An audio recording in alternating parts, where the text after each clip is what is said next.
దోస్తులు ఎప్పుడు చిరునవ్వే కాదు, అప్పుడప్పుడు కన్నీళ్ళని బయటికి తీరి కొంచెమైనా బాధ తగ్గుతుంది.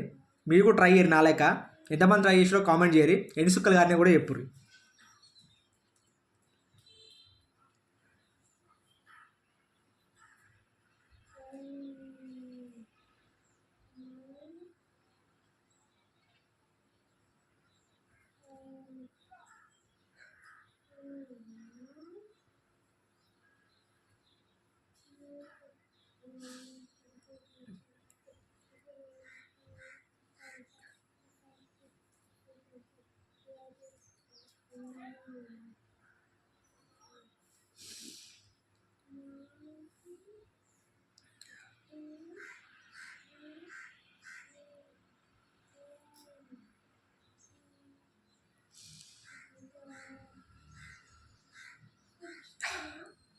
దోస్తులు, కన్నీటి వెనకాల ఆనందాలు కాదు బాధలు కూడా ఉంటాయి.